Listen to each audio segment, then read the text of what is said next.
Shock Monkey Radio is entertainment for adults, by adults, and the views and opinions expressed here do not reflect upon the sponsors or FXBG Public Radio. For additional information, please refer to the United States Bill of Rights.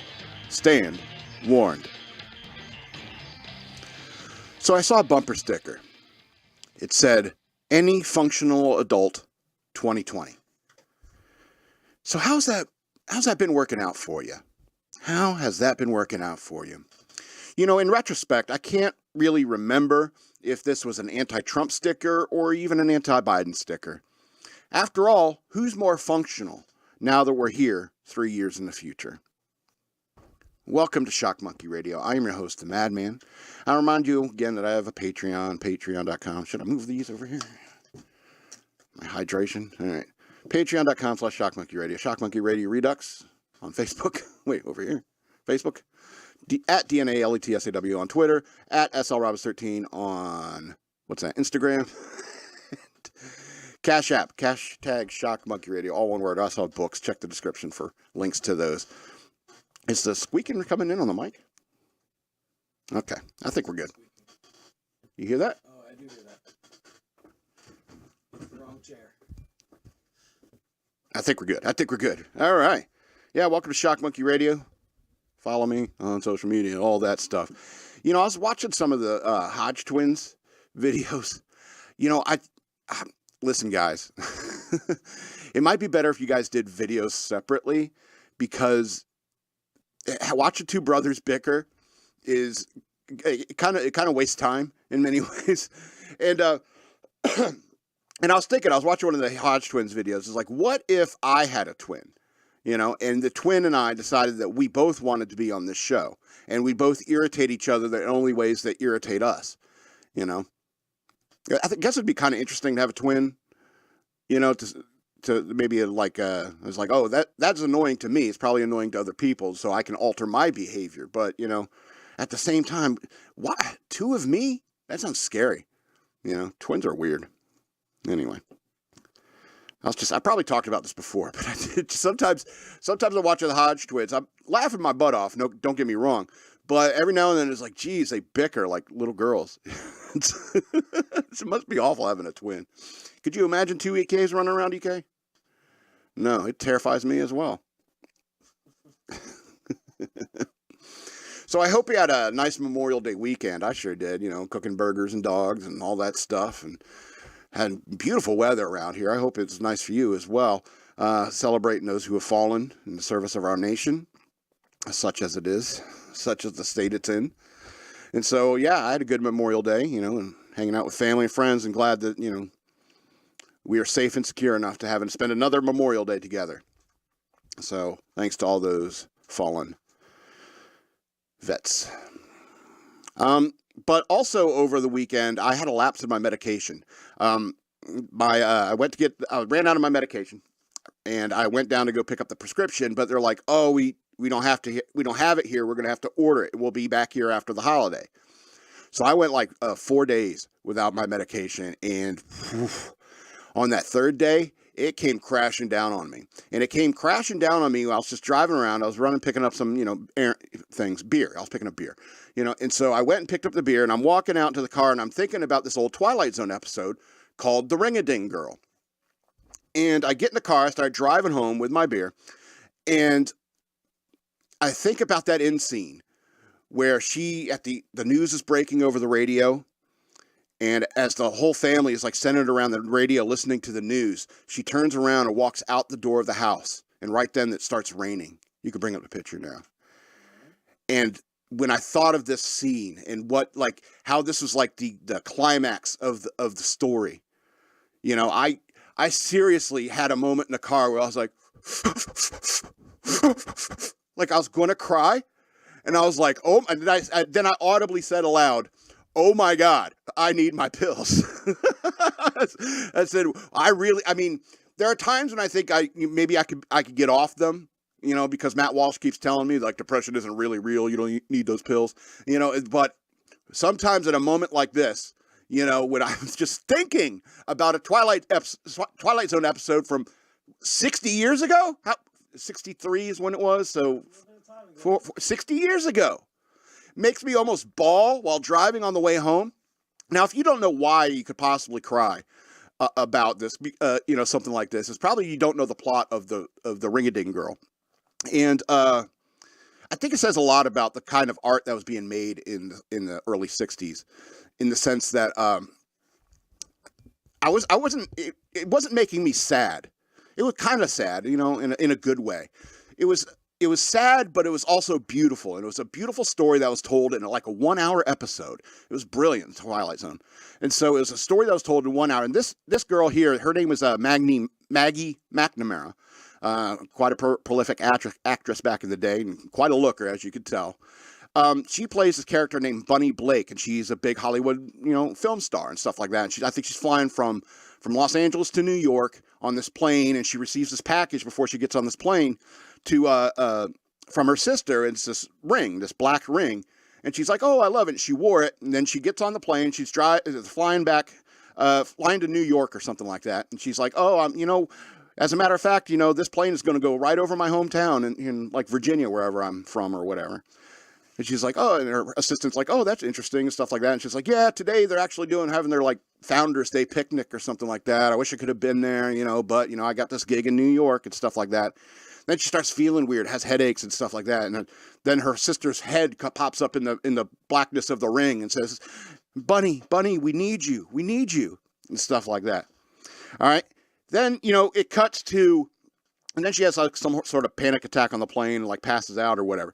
And then it cuts to her sister's house in Virginia, where she's from. And she's like going about her daily thing. It's like, "Oh, we're preparing for the Founders Day picnic or whatever. We're making up a bunch of potato salad and stuff," whatever people did in the 60s. And I got the kids running around. They're running errands for me. We need you to go pick up some sodas. We need you to go pick up some cups. We're going to need some ice. All this kind of stuff for the big Founders Day picnics happening in their town. And then all of a sudden, Bunny just walks in, And they're shocked, It's like, "You're home. We didn't expect you till Christmas or something like that, Miss Fancy Pants Hollywood lady." And she's like, "Oh, I was able to reroute some things and, say no to somebody so I can come see my family. It's been forever since I've seen you guys." And so she's back in town, right? And so she's the person from their small town who made it in Hollywood and stuff like that. And everyone's all excited to see her. Her sister, her nephew and stuff like that. And she's like, "Hey, I have an idea. I want to go down to the radio station." And he's like, "Okay." And so her nephew drives her to the radio station. She gets on the radio station, and she's doing like a little interview with a local disc jockey and stuff like that. And so she announces that she's like, I'm going to be down at the high school auditorium today at 1:00, and I'm going to be doing my one-act, one-woman play for everyone for free for my hometown of all my friends and family.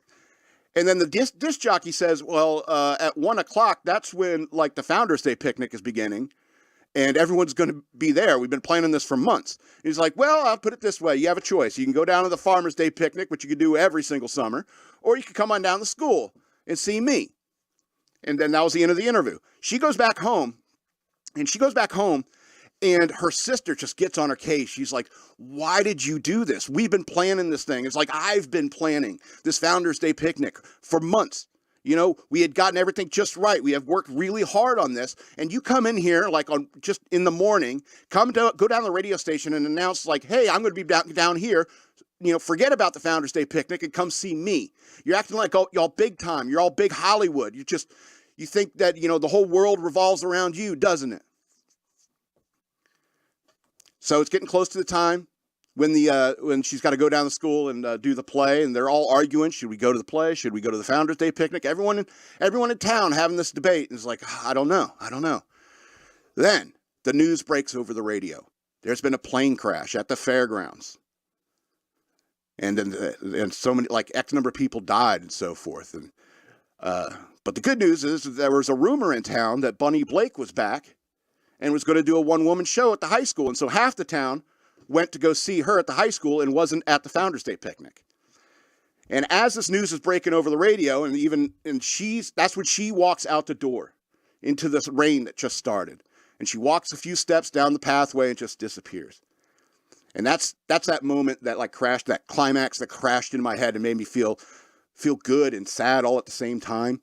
Because on the radio, as the announcement comes out, it's like, well, we've also just learned that Bunny Blake was on this plane that crashed into the field. Yeah. Ruin things. So it was kind of a beautiful moment in the sense that, it's like she didn't care if people thought she was Hollywood and all big time in people. She didn't care that her sister was mad at her, thinking her a bad person, if it saved a few more lives. After all, if she wasn't the big Hollywood starlet that needed to go down to do a play in New York or something like that, her plane wouldn't have been there and she wouldn't have been a part of that plane that crashed in that field. And it just made me also feel sad for the state of art in this world, because was she a ghost? What is she? What magic hath transpired here? And that was the point of Twilight Zone in many ways. And I long for the days of beautiful art like that again.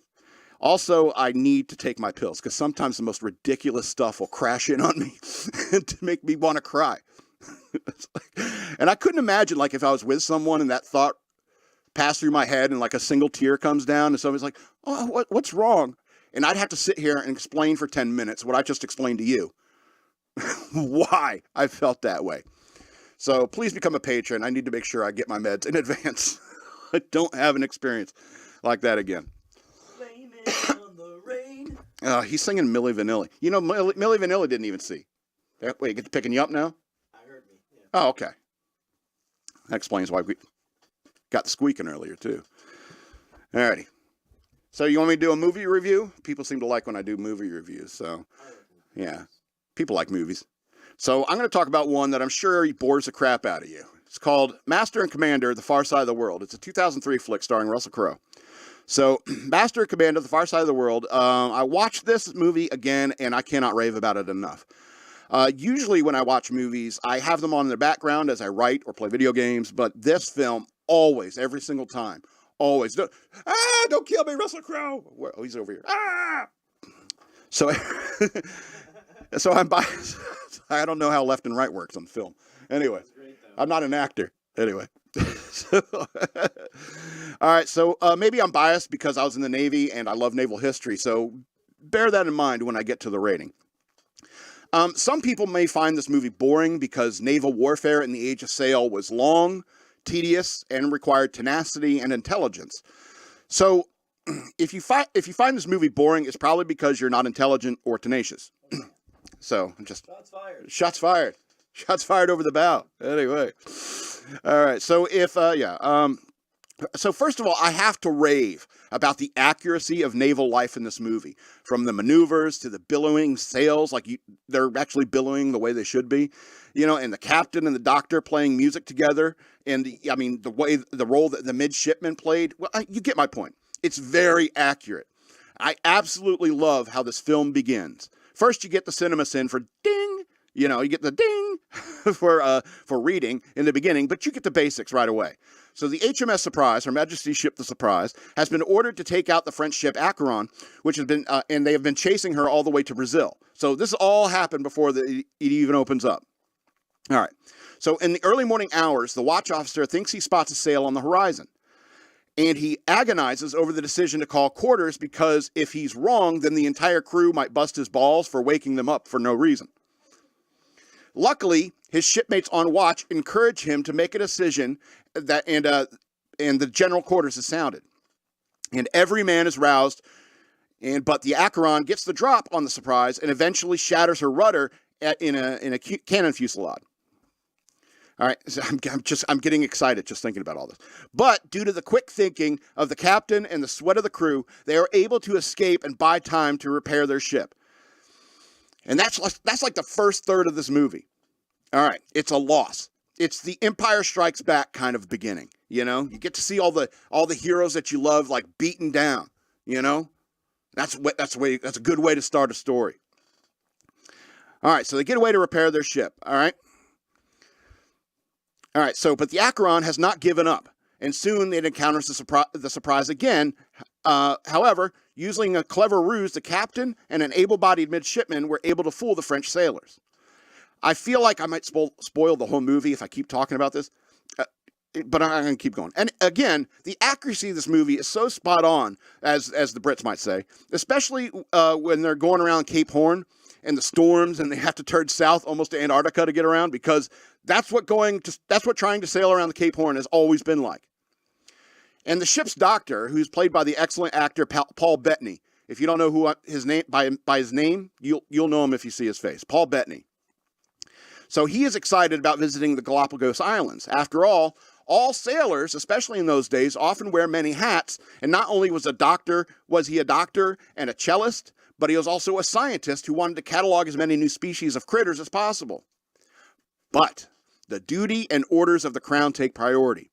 And he argues with the captain, Russell Crowe, all of what they are missing out on. But the duty takes priority. So I don't want to spoil the ending, because in many ways, this story never ended. The story continues even though the credits have rolled. The voyage of the HMS Surprise is ongoing in my imagination, and all of the best stories do that. Master and Commander, The Far Side of the World, 2003 film, 13 of 13 stars. It makes my blue and gold blood start to pumping. Still, I don't know if I could take orders from a 13-year-old boy with one arm. All right. You want to talk about the cringe stuff now? The 13-year-old boy with one arm wasn't cringe? Yeah, 13-year-old boy with one arm. I guess it is cringe. In charge. A 13-year-old boy with one arm in charge is cringe, I think. Now, we could talk about, like, my feeble attempts to woo women when I was 13 years old. Well, 5th grade. How old are you? Like 11 in 5th grade? Like 11? When I was in 5th grade, I had a crush on a girl named Tracy. And me being the kind of shy, awkward person I still am in many ways, believe it or not. You know, I haven't I say had like it's in the past tense. I've always had difficulty talking to women I'm attracted to. And so I tried to figure out a way how to, like, start a conversation with her. And so I was walking around the mall one day, and by the time I was 11, I was already, like, mowing lawns and doing chores and had an allowance and stuff like that. So I had a few bucks to spend, and, you know, sometimes the arcade can get expensive. But, hey, I had a few dollars in my wallet, and I walked across found this little kiosk in the mall, and it had these little glass roses. They were colored glass, and they were red for the rose and a little green thing for the leaves. And I was like, oh, this is cute and cheap and right in my price range, so I bought one. I said, I'm going to give this to Tracy, and then she's going to fall in love with me, and then we're going to live happily ever after, and we're going to kiss, and I'm going to touch boobies, because I'm 11. And that's what I thought, like, love was. It's like, that's all it was. It's like, you get to touch boobies, and that's home plate. So it's like I went all around bases, buddy. It's like a triangle, not a diamond, dude. I was like, okay. Anyway, so I ended up giving her this rose, and she kind of just looked at it, and, cool, thanks. And that was it. And that was it. I don't think I ever talked to Tracy again. Yeah, that was the last time. She's like, okay. And then, I don't know, maybe she avoided me ever since.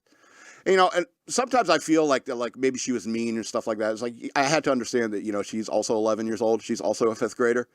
You know, so every time I think back to the rejections I had when I was like a teenager, like in school and stuff like that. It's like how little it really matters. Even though at the time when you're going through it, you agonize over it. You know, Tracy doesn't like me. You know, you're destroyed over it. You know, I bought her that glass rose. What a waste of money. I could have played so many video games with that money. At the time, you're broken up over it, but I mean, because that's what adolescence is like. It's just this crushing weight of emotion of like all the adult emotion starts activating in your brain, and it's just like, this is new, this is scary. You know? What's happening? So I mean, you know, it's hard for me to put a whole lot of weight on these rejections, but I mean, I can't blame these girls because my game was super weak. It's still weak, all right? But it was super weak when I was first starting out. Let me tell you about 7th grade, a girl named Karen. See, there was a time when Karen wasn't actually a bad name. And her name, I call her Karen because she looked like Karen Allen, like young Karen Allen, like Animal House. Karen, wasn't she in Animal House? Yeah, Karen Allen. I think that's right. You know, black hair, blue eyes, freckles. Hot. You know what I mean? Hot. So I sat next to her in English class. Now you're going to love this because, I mean, my game had like grown in complexity, but but not in effectiveness. All right. So instead of buying Karen a glass rose, I decided to play the secret admirer game. You ready for this? I started writing notes, typing them up on my computer and printing them out so she couldn't see the handwriting. Couldn't see my handwriting. And anytime I had to write something handwritten, I would do it very carefully with my left hand. All right? So that if she looks over at me and sees, like, she could probably look at this. I don't know why I assumed she was smart enough to distinguish between left-handed handwriting and right-handed handwriting. Probably because I could do it. I thought that everybody knew how to do it. So anyway, so I would write it very carefully, and so I would give her notes, and I would give her gifts, like maybe once or twice a week for like 3 weeks. I did this, just leaving her these anonymous notes. It's like, you're so pretty, and you know how you are at 13 years old, you know, just like you're so pretty. I think I even started writing poems and stuff like, or like rewriting like the 80s R&B lyrics. I'm serious. It was awful. It was awful. I had such horrible game, and so it started becoming the talk of the class, my English class, right? It was like, who's been leaving these? And I was very sneaky about how I dropped these notes and stuff like that on her desk. You know, there'd be chaos at the beginning of the class. Everyone's trying to get out or something like that, or somebody's trying to get in, you know, and you just, oh, oops, somebody must have accidentally dropped that here. You know, I still like gave her gifts like hair bows and stuff like that, because girls were into that back then.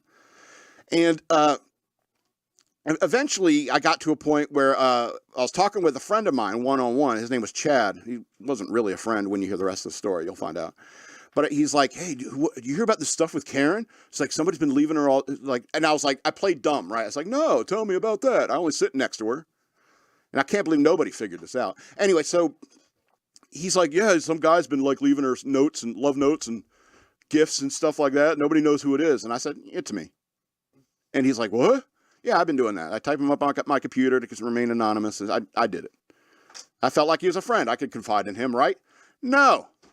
Chad immediately went out there. You know, Chad meant a different thing back then as well. So Chad went immediately out there and started telling everybody I was the guy writing notes. You know, he thought I was going to give him some sort of social cred for getting down to the bottom of it, detective. But nobody believed him.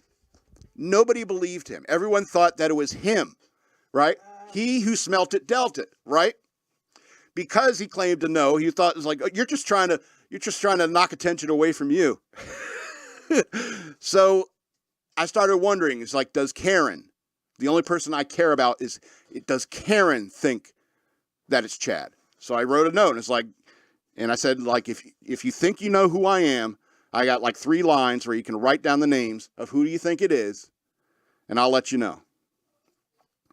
And I told her, I remember, it was so complicated. It was ridiculously complicated for her to pass a note back to me.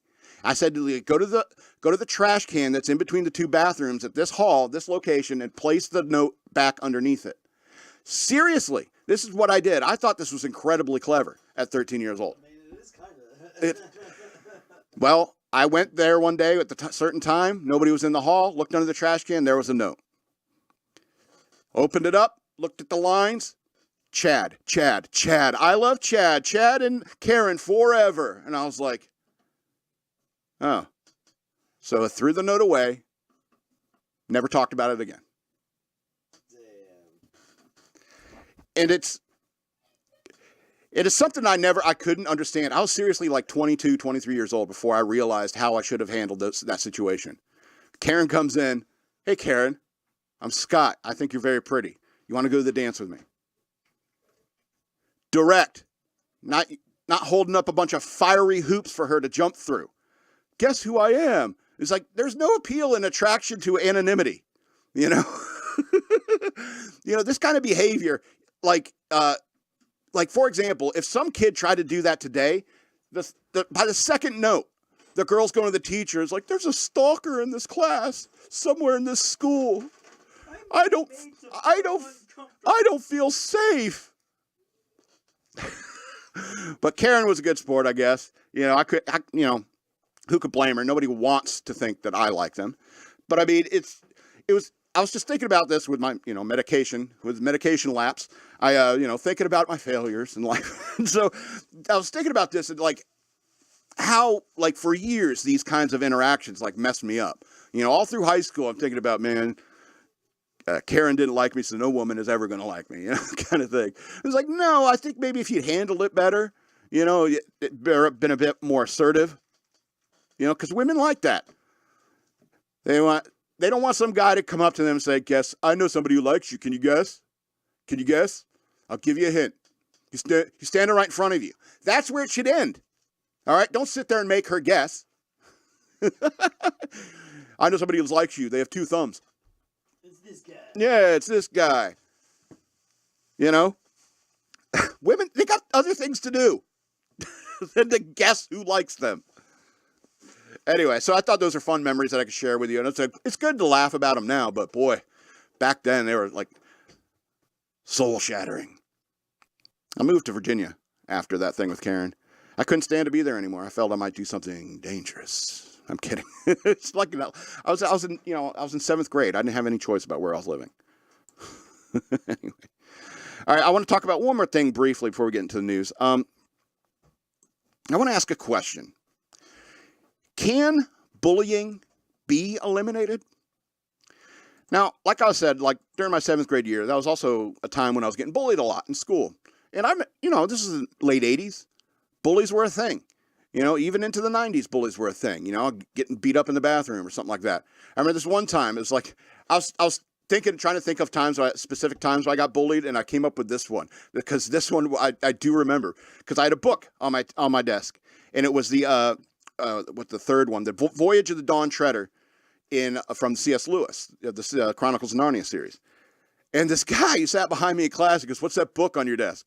This is the Voyage of the Dawn Treader. It's the 3rd book in the series, The Chronicles of Narnia. It's good. It's good. I like it better than Prince Caspian. I think I like it better. It's like, why are you reading books that, we're not supposed to read?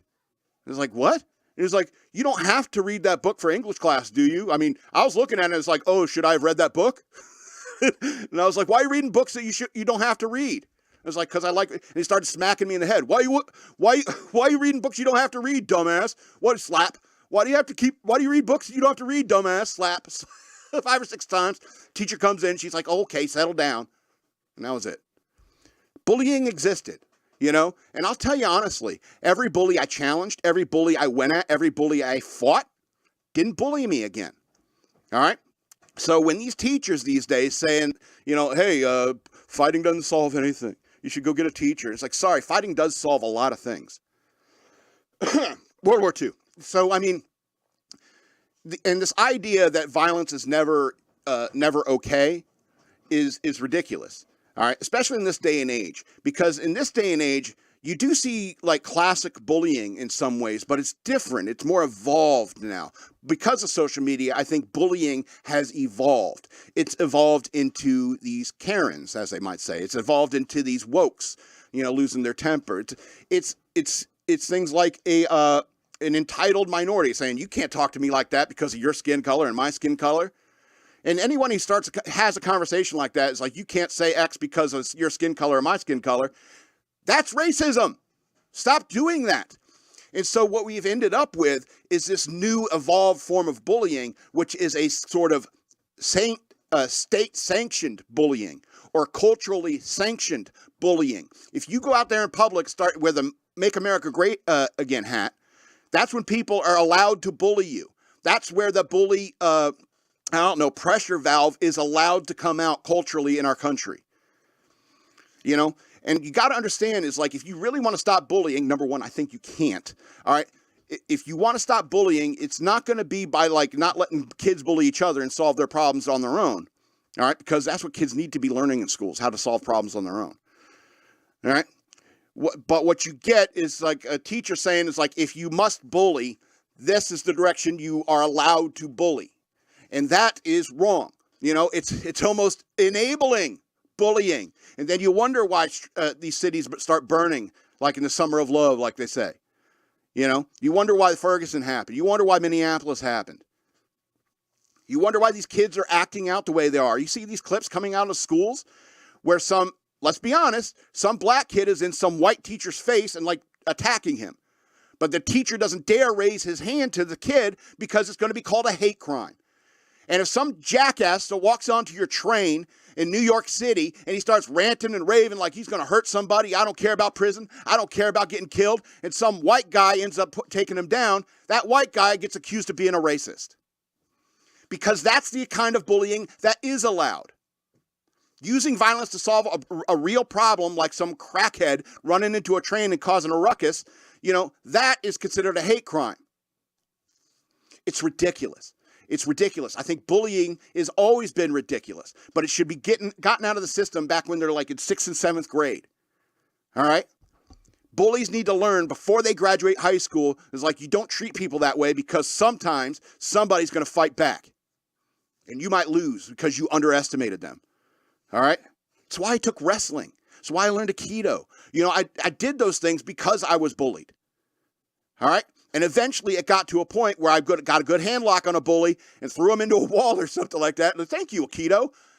And he's like, oh, I'm not messing with that guy. In fact, you probably become closer to that person, especially if you're guys. If guys get into a fight, seriously, why don't people understand this? This used to be common knowledge. You get into a fight with a guy, next thing you know, you're hanging out with them. All right? Because in a fight, you can learn, like, hey, maybe I was wrong about you. So the problem is I think, is like kids are not getting the bullying out or defeated in high school. The bullies are not being defeated in high school where they need to be defeated. And so it ends up becoming like flowing into the universities, floating into the business world, floating into the rest of people's lives. And now it's become this culturally accepted bullying, this state-sanctioned bullying. And that is wrong. It's even worse, if you ask me. Anyway, let's get into the news worth knowing. Woo! I did a lot better on that rant than I thought. Oh, is it doing that thing again? What in the world?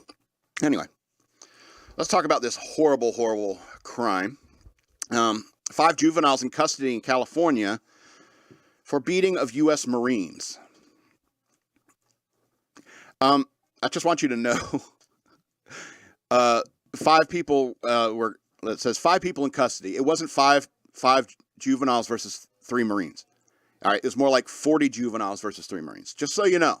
All right, and if these Marines were in their gear and had a lawful order, 3 Marines versus 40 people, 20 seconds. Anyway. So 5 juvenile suspects were arrested in connection with the assault of 3 U.S. Marines carried out by a mob of teenagers on a beach in San Clemente, California over Memorial Day weekend.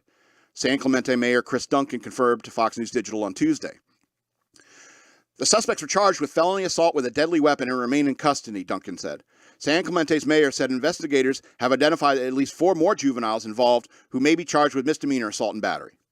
Because you know how that is with, like, some guy will run up out of the middle of nowhere, throw one punch, and then run off.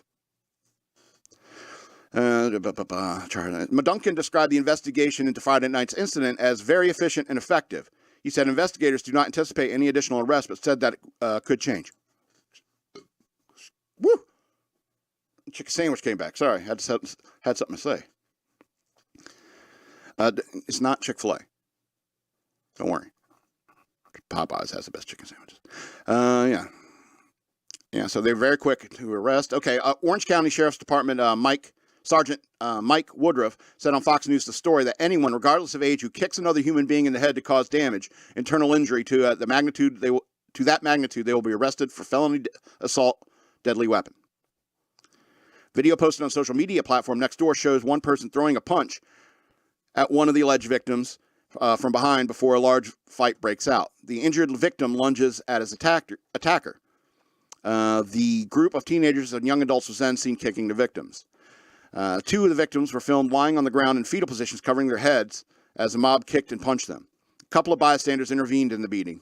One woman standing between the victims and the attackers as she outstretched her arms and yelled, "Stop." How are you going to let a chick have more balls than any of you? Anyway, the confrontation allegedly began when the Marines told the teenagers to stop lighting fireworks on the beach, according to KCAL. Okay, they were Marines. All right. In a press release, the Sheriff's Department said deputies responded to San Clemente Pier about 10 p.m. Friday after being notified that a large group of juveniles had assaulted Marines. Deputies arrived and found 2 injured Marines and rendered medical aid. The Marines declined transportation to the hospital. Yeah, they would have to pay, wouldn't they? If they went to the hospital, when they take us to the base. What the hell? During the investigation, the Sheriff's Office discovered a 3rd Marine was also the victim of the attack. According to the press release, 5 juveniles in custody, 4 boys and 1 girl, were booked at Orange County Juvenile Hall. The incident is remaining under investigation. Yeah. So here's the thing about Marines. They're not really trained to do a strategic withdrawal. That's not really what they're trained to do. They see something, they see somebody having too much fun, I guess, on Memorial Day and shooting off fireworks, I guess. And they felt like a need to have to say something like, hey, this is a somber day where we remember, the people who have fallen in the line of duty. And it's not like Marines are trained to like, hey, maybe we should mind our own business. They way outnumber us and I really don't feel like fighting tonight. Maybe that's something you only learn in the Navy. And maybe that's why I joined the Navy, is because I'm a coward, not willing to stand up to 40 people about something I believe in. But at the same time, I think that the people who fell for this nation, I think they fell for the right of the people to, have fun, shoot off fireworks and stuff like that. And so I don't think it was necessarily those Marines' place to come up and talk to them, not to justify the reaction of these kids, quote unquote juveniles. And so it's a horrible, horrible story all around. And obviously these people do deserve to be, federally charged. Not federally, I mean, feloniously charged. Excuse me. Anyway, so we'll follow that story as it continues to develop. All right, let's talk a little baseball for a bit, huh? And how that has nothing to do. Let's talk about baseball players, I suppose. Very little to do about what baseball is, anyway. So Dodgers Blake Treinen, forgive me, I don't follow the Dodgers, blasts the organization for honoring Sisters of Perpetual Indulgence. So I don't know if you've been hearing about this story. So Los Angeles Dodgers reliever Blake Treinen, I believe, forgive me, sir, is the latest player on the team who does not agree with them set to honor the Sisters of Perpetual Indulgence during the Pride Night on June 16th. Treinen, who is currently on 60-day IL. Did they take out DL because of disabled? Ridiculous. Okay, he's on the 60-day DL. I know what it means. Just frustrated. Continues to recover from shoulder surgery. Joined All-Star starter Clayton Kershaw as members of the organization who disapproved of the decision to add the Sisters of Perpetual Indulgence back to their Pride Night event after previously removing the group. Treinen released a lengthy statement on the matter through his friend Sean Fucht via Twitter. Quote, I am disappointed to see the Sisters of Perpetual Indulgence being honored as heroes at Dodger Stadium. Many of their performances are blasphemous, and their work only displays hate and mockery of Catholics and the Christian faith. You are correct, sir. He went on to say, I understand that playing baseball is a privilege and not a right. My conviction in Jesus Christ will always come first. Since I've been with the Dodgers,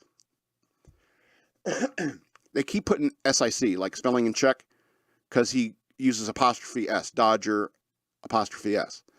He's a baseball player, not an English professor. Relax. The Dodgers, they have been at the forefront of supporting a wide variety of groups. However, inviting the Sisters of Perpetual Indulgence to perform disenfranchises large community and promotes hate of Christians and people of faith. This single event alienates the fans and supporters of the Dodgers, Major League Baseball, and professional sports. People like baseball for its entertainment value and competition. The fans do not want propaganda or politics forced on them. The debacle with Bud Light and Target should be a warning to companies and professional sports to stay true to their brand and leave propaganda and politics off the field. I believe Jesus Christ died on the cross for my sins. I believe the word of God is true. And in Galatians 6:7, it says, do not be deceived. God cannot be mocked. A man reaps what he sows. This group openly mocks Jesus Christ, the cornerstone of my faith, and I want to make it clear that I do not agree with the support nor support the decision of the Dodgers to honor the Sisters of Perpetual Indulgence. Quote, but as for me and my house, we will serve the Lord. Joshua 24:15. Well done, sir. Well done. Clayton Kershaw told the LA Times that he believes the Dodgers bringing back Christian Faith and Family Day, which the lefty announced Friday, will be relaunched. He's left-handed. He's not a leftist. There's a difference. Was a direct response to the Sisters of Perpetual Indulgence being reinvited. I think we're always going to do Christian Faith Day this year, but I think the timing of our announcement was sped up, Kershaw said Monday. Picking a date and doing those different things was part of it as well. Yes, it was in response of highlighting of the Sisters of Perpetual Indulgence by the Dodgers. So the Sisters of Perpetual Indulgence is a satirical protest group that uses drag and religious imagery to bring up issues of sex, gender, and more. The left-wing group has been known to use anti-Catholic imagery in their shocking performances. Quote, I don't agree with people making fun of other people's religion, Kershaw said. It has nothing to do with anything other than that. I just don't think that no matter what religion you are, you should make fun of anyone else's religion. So that's something that I definitely don't agree with. He went on to say this has nothing to do with the LGBT community or pride or anything like that, Kershaw added. It's simply a group that is making fun of a religion that I don't agree with. Great stance to take, ball players. Great stance to take. You know? And I think that, you know, when he mentioned Treinen, when he mentioned, it's like at the end there, like, what's happened to Bud Light and what's going to happen to Target and so forth is like, I think a lot of people are fed up with this. I think that, you know, it's better to have like, you know, Christian night or, you know, faith night, you know, than a pride night. You know, it's like every year we go through this song and dance, literally this song and dance. You know, it's May 31st today. It's going to be June, you know, and all the pride stuff has been coming out in stores. And that's what the Target thing was all about, you know. The Bud Light thing started in April 1st, I believe. That's when that started, you know. And so I think that, you know, I think a lot of people are getting real fed up with it. You know, you can have your spaces and stuff like that, but I mean, it doesn't have to be in front of everyone all the time. And I think that's the issue is that, you know, we don't really care. A lot of people just really don't care what you want to do. But the fact that it's like every single, you know, I want to say it's like almost every single game. There's some like pride aspect. You want to pretend like pride is only a month. It's all year long. They're quote unquote celebrating this. We're sick of having it in our faces all the time. We're particularly sick of you putting it in our children's faces all the time. So God bless these reasonable ball players who do what they think is right. And you know, as long as you don't end up like Anthony Bass, like in this next story. Blue Jays Anthony Bass faces backlash over apology for sharing video. This is the most pathetic thing, quote unquote. It's the Blue Jays, so Toronto. You understand where it's coming from? Okay. Toronto Blue Jays pitcher Anthony Bass came under fire on Tuesday after he apologized for seemingly endorsing the boycotts of Bud Light and Target over the company's LGBTQ promotions.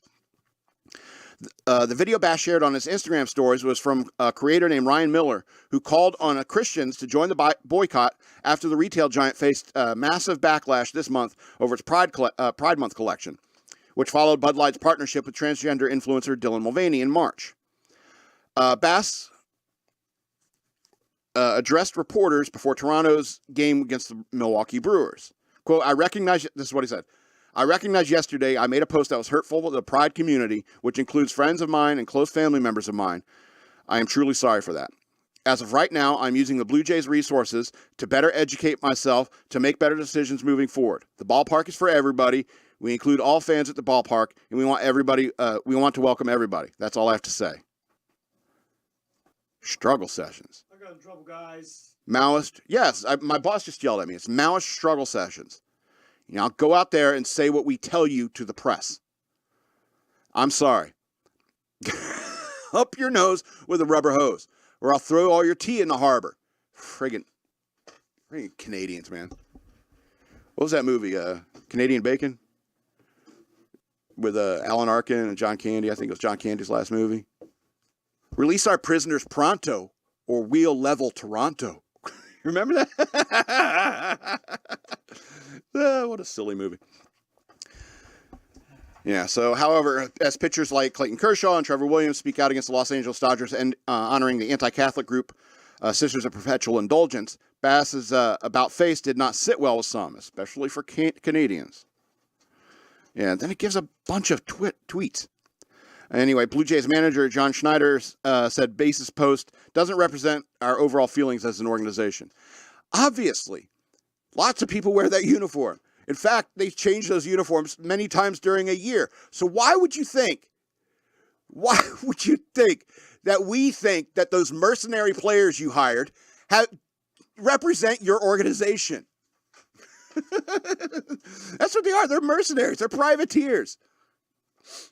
Today I'm raising this flag. Tomorrow I'm raising another. You know, it's ridiculous. All right, Blue Jays are celebrating Pride Weekend, June 9th to 10th. Plans to give out 15,000 rainbow flag jerseys on the first night. Quote, the message to the fan base is that we have and will continue to be a huge part of the Pride community, Schneider said. Of course, you're Canada. So I'm glad, like, some players are standing up to it, some are caving. And I'm telling you, you shouldn't cave. And so, I mean, it's like this. If I were a professional baseball player, if I were like good at anything, and they were like, we're going to trade you to Toronto. And I was like, no, I'm not going to Toronto. And it's like, well, we're the team. You're on the Yankees. We're trading you to Toronto. And it's like, no, I'm quitting baseball. I do not want to live in Canada. I do not want to be subject in any way to Canada's silly laws. Because that's the issue. That's the issue with what's going on in Canada. Oh, you're depressed? Well, let's medically assist you in dying. Screw those crazy-ass people. I'm kidding. I love you, Canadians. I do. I just want you to do better because I know you can do better. All right, let's talk about a very old-looking James Van Der Beek. Holy cow, has he gotten old.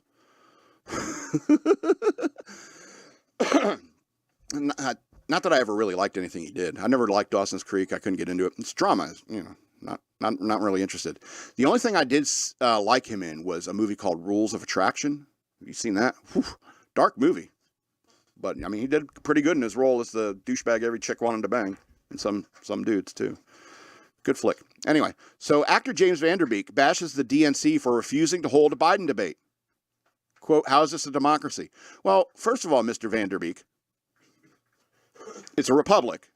It's a, democratic republic. Republic with democratic features, I suppose. Actor James Van Der Beek blasted the Democratic National Committee for planning on foregoing primary debates between President Joe Biden and other presidential contenders in 2024. Quote, I mean, what the hell? How is this a democracy? Well, that process is democratic. Van Der Beek said in a viral TikTok filmed on Memorial Day with over 49,500 likes. He went on to say, I cannot get over the fact that the Democratic National Committee is saying that there's not going to be a debate to decide the nominee of the president. Are you effing kidding me? There's no debate? Van Der Beek said. There's no debate over an 80-year-old man who, if he lives, will be the oldest sitting president in the history of the country. And if he doesn't live, has vice president whose approval rating is worse than his. He added, taking a shot at Vice President Kamala Harris. Oh, is that who he's talking about? Fox News poll indicates that Harris's approval rating among Democrats has dropped 4 points since January. She's like Bud Light stock. She also sits near a record low among women, 42%, wow, versus 41% low, and Hispanics, 48 versus 47%. Quote, he went on to say, this guy is obviously declining mental faculties. You're putting him up in front of a podium with flashcards, telling him who he has to call on and what the questions are going to be. You're telling us there's no debate. What about the will of the people? What about the presidential debate? What about, yeah. The actor, known for his roles as Dawson's Creek and Varsity Blues, oh yeah, he was in that movie too, was asked what group he actually benefits from no debates in the 2024 Democratic presidential primary. If we don't have a debate, he went on to say, this is not a democracy by the people. This is a democracy for them, by them. For who? Big banks, big business, big tech, big pharma, big government, big whatever, he said. God bless reasonable Democrats. Oh, man, I love it. Thank you, James. He also called out Democratic politicians for hypocrisy, especially on Memorial Day. Think, this is what he said, think and do your effing job before you start posting about how grateful you are for these people who are willing to die to preserve democracy. Because you are not preserving democracy right now. You are shoehorning your pick and forcing it on the rest of us. There's no debate, there's no democracy, there's no primary, there's no legitimate president, Van der Beek said. He reiterated, we need a debate. How do we know a government? How do we have a government? How do we have a democracy if we're letting a small little back room of people make all the important decisions for us? It's not democracy. It doesn't work. It's a republic, my friend. But democracy is a feature, because y'all have been wrong about a lot of these in the last couple of years in that back room. No debate, no democracy. Everything all right? You still alive? Yes. Okay. Van der Beek also said he could be wrong, but that was only more reason to invite open debate. I could be wrong about the guy being fit for the job. I could be wrong about the other people being right, being legitimate, being crazy. You know what would solve that? A debate. Have a debate. Happy Memorial Day, Van der Beek told fans. I like this guy now. President Biden officially announced his re-election bid with Vice President Harris on April 25th. The DNC announced they were supporting Biden and had no plans to host debates with Democratic challengers, which spurred backlash from some of their party. Biden challengers Marianne Johnson and Robert F. Kennedy Jr. also blasted the DNC will not be holding primary debates, with Kennedy calling the process rigged. Robert F. Kennedy Jr., he's a special case, I think. He's right, it is rigged, but no one wants to hear you talk for any length of time. You may have some good Democrat ideas. See, I really couldn't stand it. If Robert Kennedy was a president, Robert F. Kennedy Jr. was a president, his voice is so grating, so annoying. Why would anyone vote for him? I don't want this guy getting on TV. I don't want to listen to 2 hours of State of the Union address from this guy. Sorry, but charisma has to be a factor in some small way. And Robert F. Kennedy's voice is just grating. It's awful. And, like I said, God bless reasonable Democrats. Even if you don't want to vote for the Republicans, if you just vote blue no matter who, you're still got to be like, isn't there somebody better? And yeah, there is somebody better. Robert F. Kennedy Jr. is better. It's just I can't hear him talking. He should go back. If Robert F. Kennedy becomes president of the United States, he should go back to writing the State of the Union. Go back to writing a statement, because nobody wants to hear that dude talk. And every time I do on TV, I'm just like, why are they giving this jackass airtime? He's also an idiot for being a Democrat. Same as Van der Beek. But hey, he's asking a very legitimate question, an American question. It's like, we should have debates. And if Joe Biden is up there, and the day that Joe Biden goes up there on any debate, and he's like, and the kids were rubbing my legs, and because that's all that's on his mind anymore, is all those good times he had touching and sniffing kids. That's all that man ever thinks about anymore, because his mind is freaking gone. You see him on Memorial Day, just like shuffling everywhere he goes. Van der Beek is right. The DNC needs to get back to basics. Anyway, holy cow. All right, these last two stories, I got to do them quick. I was gushing over Van der Beek like it's 1999. I don't want to wait For our lives to be over.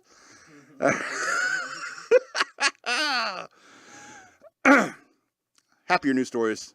Get out, I guess, before we leave. Airplane traveler asked couple to stop changing their baby's diaper on the seat's tray table. Ugh.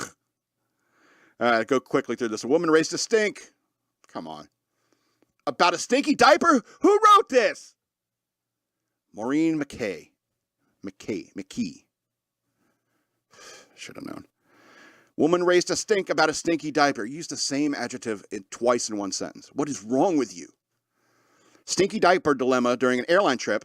Wound up flying in some unfriendly skies. Ugh.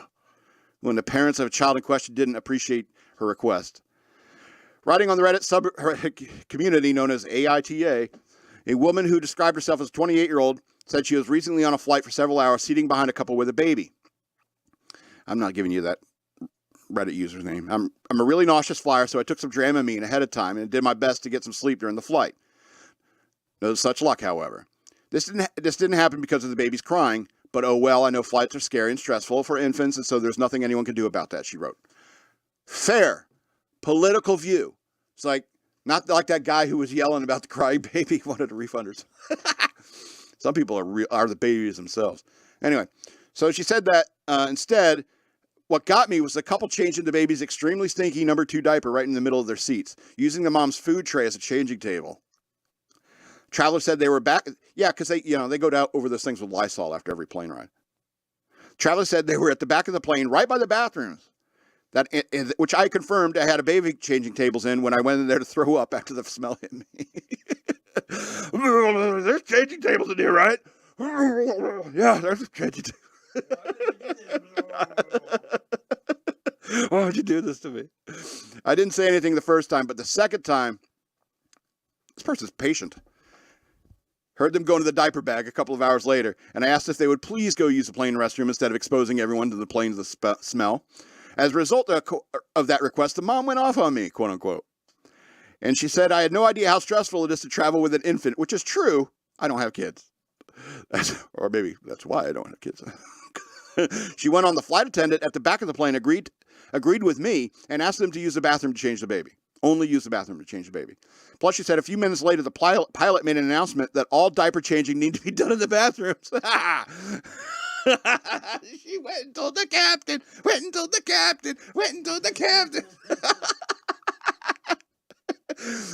After which both parents looked extremely annoyed. The woman on Reddit asked others on social media, am I the asshole for asking them to stop changing the baby? No, 100,000 times, a million times, no. Those people are crazy. And they reproduced. Oh, Lord. Anyway, we can skip the rest of this article. Yes, those people are the assholes. Clearly. That is so disgusting. I get mad when, if you ever watch, Timcast IRL, sometimes they'll let the cat walk on the table, and I get furious. I'm in the chat, in all caps. Says, do not let that cat's shit paws on your tables. What is wrong with you? Anyway. This last story, then we're out of here. Maine woman brings raccoon to Petco for unconventional pet spa experience. Petco employees in Maine were asked to clip an unusual customer's nails after a woman brought a wild raccoon in the store to get its nails clipped. Who brought this? Sarah, yeah. Maine Department of Inland Fisheries and Wildlife shared on Facebook post that this was not a good idea and illegal. The agency initially said that women potentially exposed people to rabies when she brought the animal into the pet store on Tuesday, May 23rd. Quote, it is illegal to possess wildlife in Maine, and Petco does not trim raccoon nails, the wildlife agency said in a Facebook post, noting that she potentially exposed herself and others to rabies. While she waited in the store in Auburn, Maine, people's curiosity got the best of them, and they held the raccoon, with some even kissing it. What is wrong with you? What is wrong with you people? Many different people handled the raccoon, and some even kissed it. Why? Yeah. Oh, it's so cute. I want to put my mouth on it. What's wrong with you? Eventually, the store manager caught wind of the wild raccoon and asked the unidentified woman to leave. The store manager promptly called the Maine Center of Disease Control. Yeah, because what if it bit somebody? You don't know. And the Maine Warden Service, since officials did not know if the raccoon had exposed unexpected shoppers to rabies. In an update on Friday, May 26, the agency shared that the furry friend testing negative for rabies and the shoppers did not need to seek rabies treatment. Good. The Wildlife Agency, shared with residents the potential dangers of bringing a wild animal indoors, reminding residents to keep wildlife wild. Yes, because they are wild. Raccoons are just one of the most common carriers of rabies in Maine and any other place, really. Rabies is lethal, exactly, unless treated after exposure. The agency shared that rabies is spread with blah, blah, blah, blah, blah. Authorities are still looking for the woman who brought the animal to get a pedicure at Petco. Pedicure. I guess, you can't give one a raccoon may be one of the only animals you can give a manicure to. I mean, all primates, and raccoons. You could argue, okay. But any other animal, it's a pedicure. You can't say, I'm bringing my dog for a manicure. No, it's a pedicure. Those are all feet. Anyway. So Petco urged residents to contact the Maine Warden Service if they have any information regarding the woman pictured in the surveillance video. But, I don't know. I ain't going to rat somebody out for being an idiot like that. I mean, nobody got hurt. But it's okay to make fun of somebody that's that stupid, right? Absolutely. Absolutely. So this is going to be the end of the show. I want to remind you that I have a Patreon. Go to patreon.com/shockmonkeyradio. Become a patron today. I would appreciate that. You can also send me money through Cash App. Use the hashtag shockmonkeyradio, all one word. You can follow me on social media at DNALATSAW. That's the word wasteland spelled backwards on Twitter. Shock Monkey Radio Redux on Facebook, and at SLRobbins13 on Instagram. I would appreciate that. I also have books available for digital download. Search for the author Scott L. Robbins with 2 T's and 2 B's on Amazon.com. You can follow the links down in the description below. So, this has been Shock Monkey Radio. I'm the Madman, and I love you.